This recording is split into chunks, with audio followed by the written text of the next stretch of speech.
What is diaphragmatic breathing and why is it so important for good breath support when you are singing?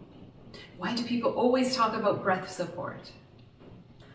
So breathing with your diaphragm is extremely important because if it's not activated when you take a breath in, you are not actually using the full capacity of your lungs. So by using the diaphragm, you're actually able to sustain longer, whatever phrases you want to last for a long time without taking breaths in between. You're able to sing louder better. You're able to sing softly, properly.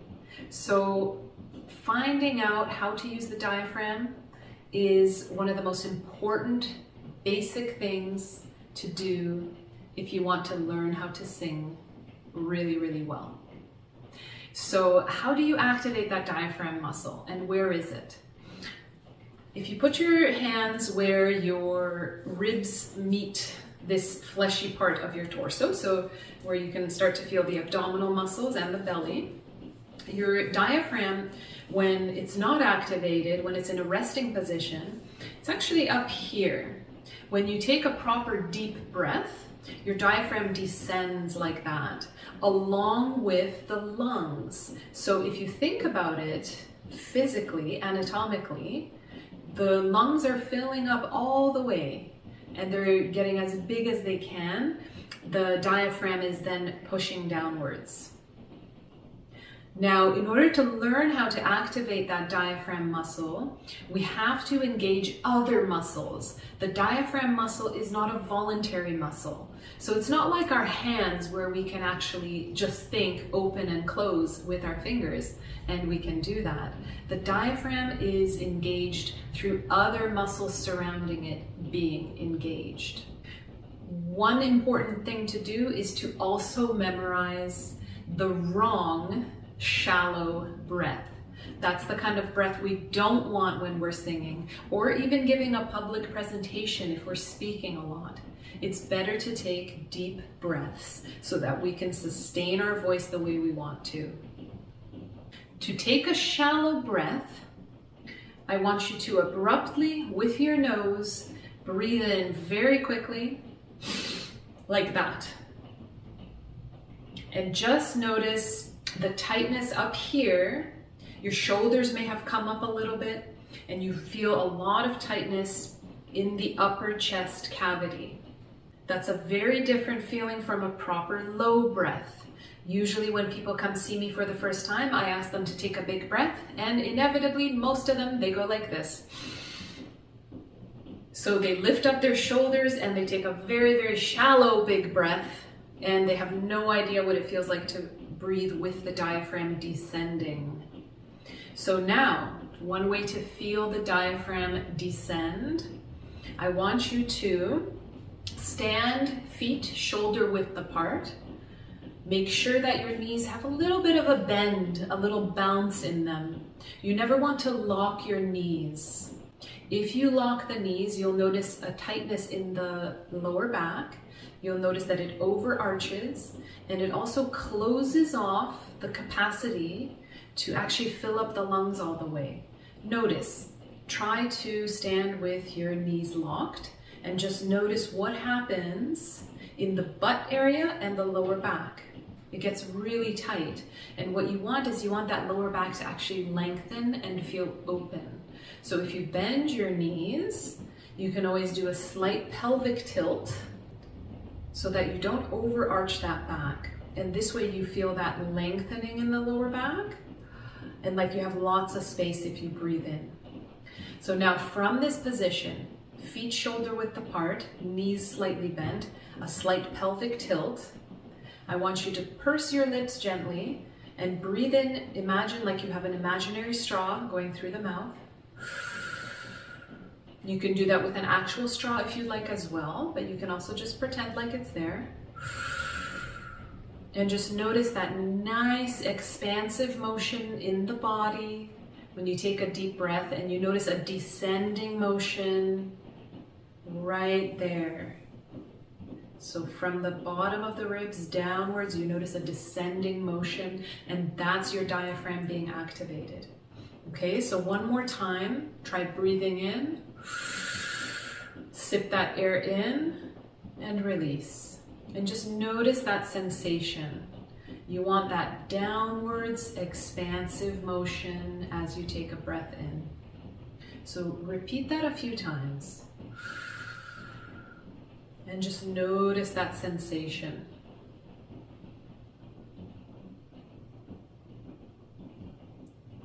So we're not sipping in like this. There's way too much tension in my neck here. I'm jutting my chin out and I'm really trying too hard. This is more of a relaxed sipping in. You keep your chin down and sip your air in. And you feel that full circumference of your body filling up with air.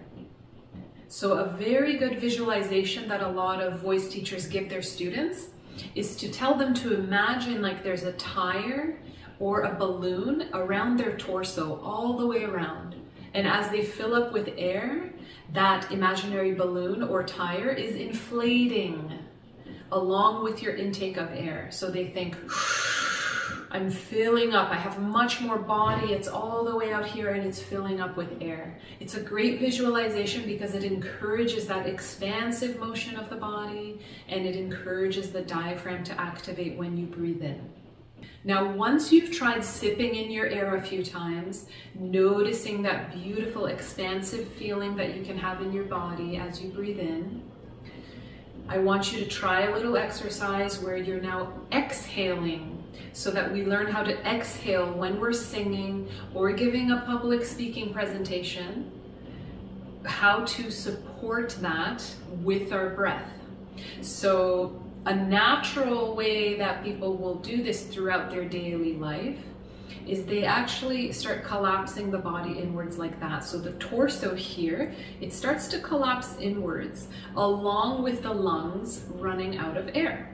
Because of course your lungs are running out of air, you're releasing it, you're releasing that air, and you're speaking or you're singing, right? So of course you're going to have to take more air in at some point. But what you don't want to do is collapse the body inwards and help the lungs squeeze that air out. All of these muscles in the torso can help squeeze out that air, or they can create breath support by essentially creating a bit of a vacuum so they stay out, and it allows the lungs to more efficiently, slowly release that air. So when you breathe in with that nice expansive motion, when you start singing and speaking, you want to stay in that position of inhalation for as long as possible until your next breath. So these muscles, so we're talking about the abdominal muscles, the intercostal muscles, and all of the muscles in the lower back and middle back, they want to stay in a position of inhalation as you're singing, even though the lungs are gradually releasing air and getting smaller. Now you can try an exercise to feel what I'm talking about. So when you take that breath in, you can try sipping it in if it's easier for you to feel that low breath. As you release, I want you to release on an S sound like this.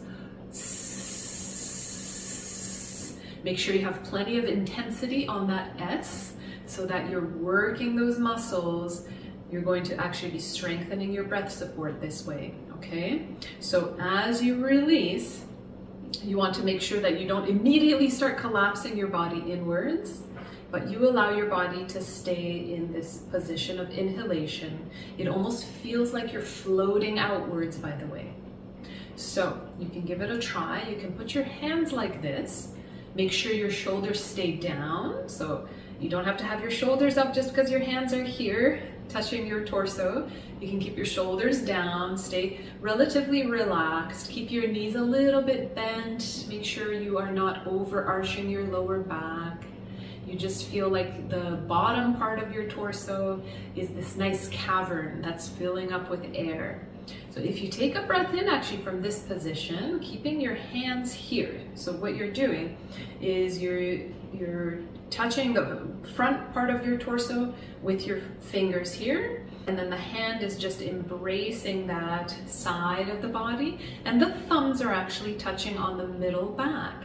Now, when you take a proper deep breath inwards, you should feel a really nice expansion there. So that will be a pressure against your fingers, your hands, and your thumbs. All right, so now from this position, just notice, you can even speak, you can just do a gentle ah, and see if you can do that whilst keeping the muscles in the position of inhalation. So do not allow the muscles to collapse. And now you can take another breath in and try releasing on an S. So breathe in, feel the expansion and release.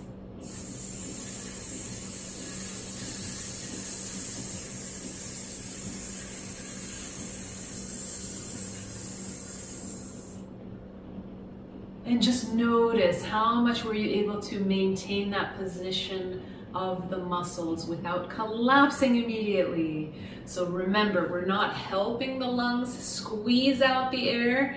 We're actually creating a little bit of a vacuum effect by sustaining those muscles outwards, allowing them to float outwards as our lungs are gradually releasing air. So this is a wonderful exercise to learn how to engage the diaphragm and to maintain that muscle support as you're releasing air. You'll notice that if you practice this every day, you'll notice that your breath support will increase. So you might be able to do the S exercise for a really long time, and you'll be quite impressed with yourself how much that breath support can grow in a relatively short period of time. So make sure you practice that before you start singing so that you know how to engage that diaphragm muscle immediately. Immediately start taking the proper breaths before you start singing.